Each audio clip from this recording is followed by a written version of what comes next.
Welcome to the world of Terranigma, a game that many RPG enthusiasts regard as one of the finest yet most overlooked titles of the 16-bit era. Released on the Super Nintendo Entertainment System in 1995, Terranigma remains a hidden gem, often overshadowed by RPG giants like Final Fantasy VI and Chrono Trigger. Despite its lack of a North American release, this game managed to captivate audiences in Japan and Europe with its immersive world building, unique mechanics, and deeply emotional narrative. Developed by Quintet and published by Enix, Terranigma is the third installment in the unofficial Soul Blazer trilogy, following Soul Blazer in Illusion of Gaia. While each game in this loose series has its own distinct flavor, Terranigma is undoubtedly the most ambitious. It takes players on an extraordinary journey of creation and resurrection, where the stakes are no less than the restoration of the entire world. The game's story weaves together themes of life, death, and rebirth, combining spiritual undertones with classic action RPG elements that keep players hooked from beginning to end. Terranigma never officially made its way to North America. This absence left many Super NES players unaware of its existence, and it wasn't until the rise of emulation that the game started to gain recognition among North American retro gamers. Today, Terranigma has earned a cult status, with fans clamoring for it to finally receive the recognition, and perhaps even a remake it deserves. At the heart of Terranigma lies one of the most ambitious and emotional narratives of its era. The game's story takes players on a profound journey that explores themes of life, death, and rebirth, while challenging the player to consider the cyclical nature of existence. From the mysterious underground world of Krista to the resurrection of a dying Earth, Terranigma offers a rich, layered narrative that sets it apart from its contemporary. The story begins in the small, isolated village of Krista, where the protagonist, Ark, lives among his fellow villagers. Krista is located in the underworld, a mysterious place cut off from the surface world. As the tale unfolds, we quickly learn that Ark is not your average RPG hero. He's mischievous, a little rebellious, and full of curiosity. When Ark's curiosity gets the better of him, he sneaks into a forbidden room in the village elder's home, unleashing a dark force that changes everything. This act sets off a chain of events that propels Ark on a quest to restore balance to the world. However, not everything is as simple as it seems. As the story progresses, Terranigma takes on a much darker tone, hinting at deeper, more complex truths behind Ark's journey. There is an ever-present tension between creation and destruction, light and dark, and Ark himself begins to question his role in this grand design. Without diving too deep into spoilers, the third phase of the game's story delves into the true nature of Ark's existence and the cyclical struggle between good and evil forces. This phase leads to a dramatic and emotional conclusion that asks players to reflect on the consequences of their actions and the nature of life itself. Perhaps what makes Terranigma's story so memorable is its willingness to go beyond the typical hero's journey. Rather than simply focusing on Ark's rise to power or his battle against a singular evil, the game challenges the player to consider the broader implications of creation and destruction.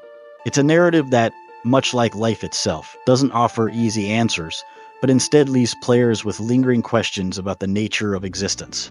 The game's bittersweet, philosophical ending is a perfect encapsulation of this idea, cementing Terranigma as one of the most thought-provoking RPGs of the 16-bit era. At the core of Terranigma's gameplay is its real-time combat system, which gives players full control over Ark as he slashes, jumps, and dodges his way through enemies in fluid action sequences. The combat mechanics in Terranigma are relatively simple on the surface, but have enough depth to keep things fresh throughout the game. Ark wields a spear-like weapon for most of the game, and players can use a variety of attacks depending on the situation.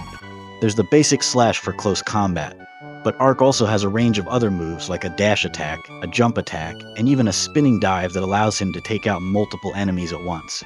These moves are easy to execute, giving the combat a smooth and intuitive feel, but they also demand some strategy, as certain enemies and bosses require the player to use specific attacks or combinations to take them down effectively. What sets Terranigma apart from other action RPGs of the time is its smooth pacing and constant variety. The game is structured around Ark's quest to revive the world, and as a result, players constantly explore new areas, each with its own unique challenges. From resurrecting continents to helping civilizations grow, there's a tangible sense of progression that keeps the player invested. The game's world is vast, and Ark's journey takes him through lush forests, barren deserts, frozen tundras, and bustling cities, each with distinct enemies, puzzles, and hidden treasures. The game strikes a great balance between exploration and combat, ensuring that players are always moving forward but never feel overwhelmed or bogged down by repetitive gameplay. A particularly interesting aspect of the gameplay is Ark's role in rebuilding the world's civilizations. This part of the game blends narrative and gameplay beautifully, as Ark doesn't just fight his way through dungeons, but actively participates in helping towns and cities grow. Players will witness the development of towns firsthand, from their humble beginnings as small villages to thriving modern cities with technological advancements. In some instances, Ark can even influence how certain cities evolve based on the choices he makes, adding a light but meaningful layer of decision-making to the game. Terranigma delivers an incredibly satisfying gameplay experience by blending action, exploration, and puzzle solving into one cohesive package. Its real-time combat system is easy to pick up but offers enough depth to keep players engaged, while the constant sense of progression and variety ensures the game never gets stale. Whether you're battling enemies in intense boss fights or solving clever puzzles, Terranigma keeps the player invested in Ark's journey, providing a gameplay experience that feels as fresh and exciting today as it did back in the mid-90s. Terranigma is not only remembered for its captivating story and engaging gameplay, but also for its impressive graphics and sound design. Released during the final years of the Super Nintendo's lifespan, Terranigma pushed the boundaries of what the 16-bit system was capable of, delivering a visually rich and audibly immersive experience that stands out among the era's best. Quintet, the developers, put their heart and soul into crafting a game world that is vibrant, detailed, and alive. The art direction and soundtrack perfectly complement the game's emotional depth, drawing players into its post-apocalyptic world of rebirth and resurrection. Terranigma showcases some of the most beautifully crafted sprite work on the Super NES. The game's world is filled with a variety of environments, each uniquely designed and visually stunning. From the moment Ark steps out of his underground village of Krista and onto the overworld, players are treated to vibrant landscapes that feel as diverse as the story itself. The game transitions between vast continents, bustling towns, eerie dungeons, and serene natural settings, all depicted with attention to detail that draws players in. One of the game's visual highlights is a resurrection of the continents early on in the story. As Ark restores life to the barren Earth, the world literally transforms before the player's eyes. Mountains rise, oceans form, and forests sprout from the ground in an epic visual sequence that perfectly captures the grandeur of Ark's mission. This resurrection theme is carried throughout the game, as players get to see the progression of human civilization, from small villages to thriving cities. In terms of graphical effects, Terranigma also makes excellent use of the Super NES's Mode 7 capabilities, which allow for rotational and scaling effects that were cutting edge at the time. This is particularly evident in the overworld map, where players can zoom in and out as Ark travels between continents, giving a sense of scale and immersion. The use of parallax scrolling in the game's backgrounds further enhances the illusion of depth, making outdoor environments in particular feel expansive and alive. Moving on to the sound design, Terranigma's music and sound effects are just as essential to its emotional impact as the graphics. The soundtrack, composed by Miyoko Kobayashi and Masanori Hikichi, perfectly matches the tone of the game, ranging from uplifting melodies to somber, introspective tunes. The music feels intricately woven into the narrative, reinforcing the emotional highs and lows of Ark's journey. The game opens with a hauntingly beautiful track that sets the tone for the epic adventure ahead, and as players move through different areas, the music adapts to reflect the atmosphere of each location. The overworld music is majestic and triumphant, providing a sense of awe as players witness the rebirth of the Earth. As Ark revives continents, plants, animals, and eventually human civilizations, the music evolves alongside the world, offering subtle changes that reflect the growth and progression happening on screen. Terranigma masterfully combines detailed pixel art, fluid animations, and a stirring soundtrack to create an audiovisual experience that feels timeless. The graphics are vibrant and imaginative, bringing to life a world that players are eager to explore, while the sound design, particularly the music, adds emotional weight to every step of Ark's journey. Together, the visuals and sound make Terranigma not just a game to play, but a world to get lost in, with every location and every note contributing to a sense of adventure and wonder. Terranigma holds a special place in the hearts of retro gamers, not only for its gripping story, beautiful graphics, and engaging gameplay, but for the impact it had on the 16-bit era. Despite its relative obscurity, the game's legacy continues to grow as more players discover this hidden gem through emulation, fan translations, and retrospective review. The game's legacy is also tied to its role as the final chapter in Quintet's unofficial Soul Blazer trilogy. While Soul Blazer and Illusion of Gaia were both well received in North America, it's Terranigma that is often considered the pinnacle of the trilogy, both in terms of gameplay and narrative ambition.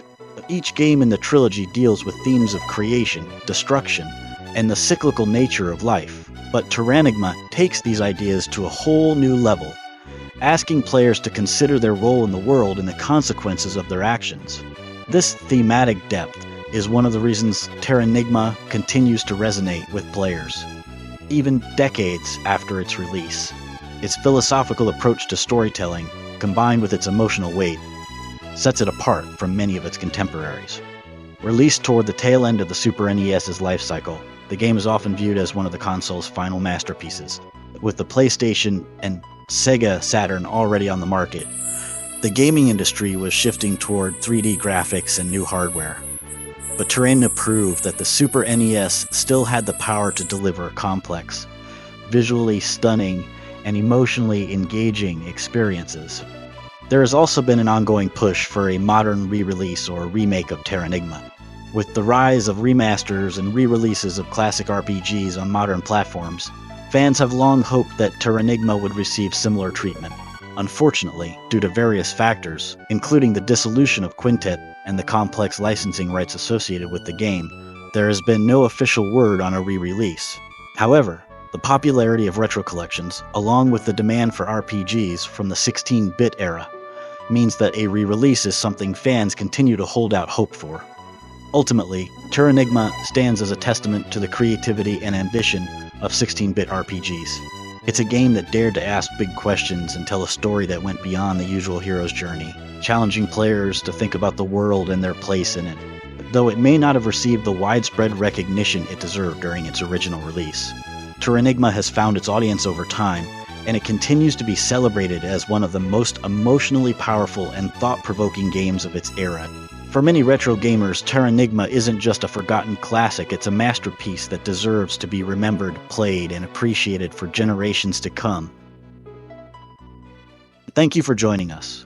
If you liked this deep dive into the retro world of Terranigma, be sure to subscribe to the channel. Until next time, keep questing and keep gaming.